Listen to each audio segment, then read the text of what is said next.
Bonjour, je vais corriger deux exercices sur les signaux sonores. Donc le premier porte sur le langage des dauphins. Et on te dit que pour communiquer, les dauphins émettent des sifflements très aigus, tellement aigus que l'oreille humaine ne peut parfois pas les détecter. Alors la première question, les sifflements très aigus imperceptibles pour l'oreille humaine, est-ce que ce sont des infrasons, des ultrasons ou des sons audibles?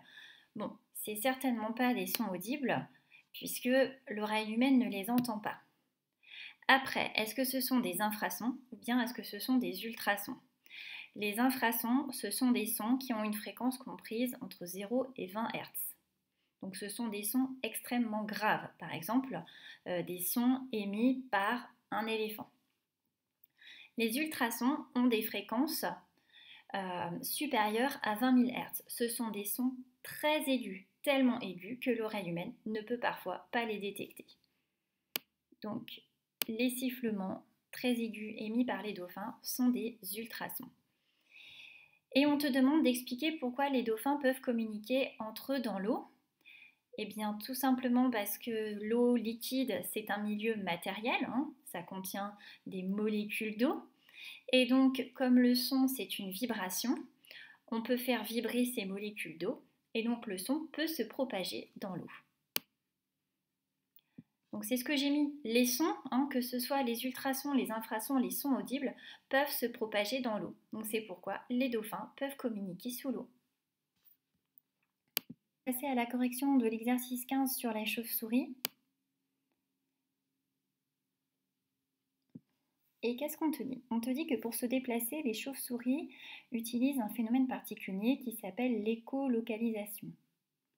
Donc elles émettent des ultrasons et ces ultrasons vont se propager dans l'air et ils vont se réfléchir par l'obstacle qui va se trouver devant les chauves-souris. Les chauves-souris vont analyser la durée mise par les ultrasons pour leur revenir et donc pour savoir à quelle distance se trouve l'obstacle. Par exemple, on te dit qu'une chauve-souris reçoit les ultrasons réfléchis par un arbre situé devant elle 0,5 secondes après les avoir émis. Alors je vais schématiser la situation d'une chauve-souris qui approche un arbre et on va tracer le parcours des ultrasons. Alors, voici la chauve-souris. La chauve-souris émet un ultrason, donc l'ultrason va se propager vers l'arbre. Au contact de l'arbre, l'ultrason va se réfléchir et va revenir à la chauve-souris. Que va faire la chauve-souris? Elle va mesurer le temps mis par les ultrasons pour parcourir cette distance-là et celle-ci. Donc c'est-à-dire pour parcourir 2 fois la distance qui la sépare de l'arbre.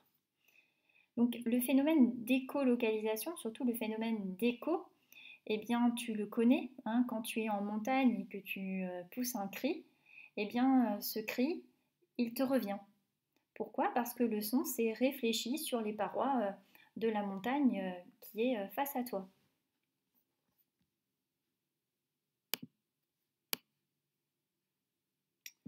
Alors, on te demande de cocher la relation mathématique correcte qui permet de calculer la distance parcourue par les ultrasons. Alors, donc nous, ce qui nous intéresse, c'est la distance. Donc, c'est peut-être pas la vitesse. Bon, je ne sais pas si tu t'en souviens. Tu sais que la vitesse, on peut exprimer en mètres par seconde, c'est la distance parcourue divisée par le temps de parcours. Donc, on écrit souvent vitesse égale distance divisée par le temps. Mais nous, ce qu'on cherche, c'est la distance. Et donc la distance, est-ce que c'est la vitesse fois le temps ou est-ce que c'est la vitesse divisée par le temps? Alors, une façon d'y arriver, moi, je remplace toutes ces lettres par des chiffres. Donc, je vais remplacer par exemple le V par 3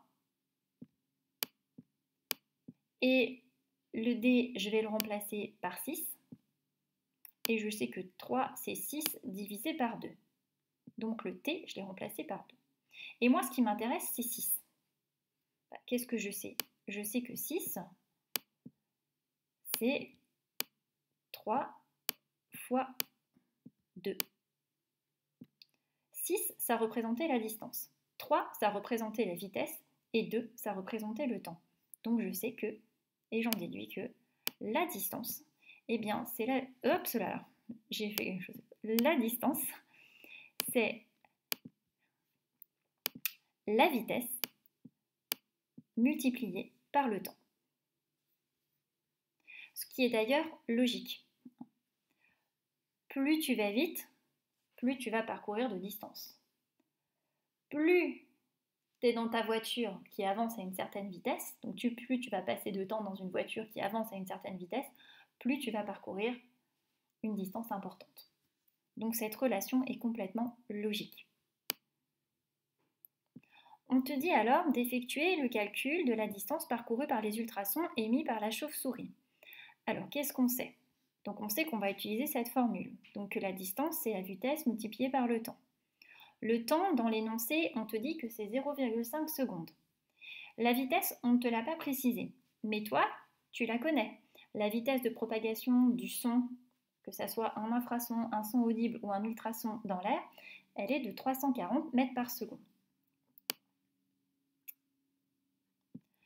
Donc la distance, c'est la vitesse fois le temps. La vitesse 340 mètres par seconde multipliée par une demi-seconde, ça fait 170 mètres. Donc la distance parcourue par les ultrasons pour effectuer un aller-retour de la chauve-souris à l'arbre, elle est de 170 mètres. Et alors on te demande de déterminer à quelle distance se trouve l'arbre de la chauve-souris. Donc nous, on a la distance parcourue par les ultrasons. Mais rappelle-toi, les ultrasons, ils font un aller et un retour. Donc cette distance-là, 170 mètres, au fond, c'est 2 fois la distance entre l'arbre et la chauve-souris. C'est pour ça que j'ai écrit la distance parcourue par les ultrasons correspond à 2 fois la distance entre l'arbre et la chauve-souris. On n'oublie pas que les ultrasons ont fait un aller-retour. Et donc la distance entre l'arbre et la chauve-souris, eh bien, c'est de 85 mètres. Pourquoi 85 mètres? Parce que c'est bien 170 mètres que je divise par 2.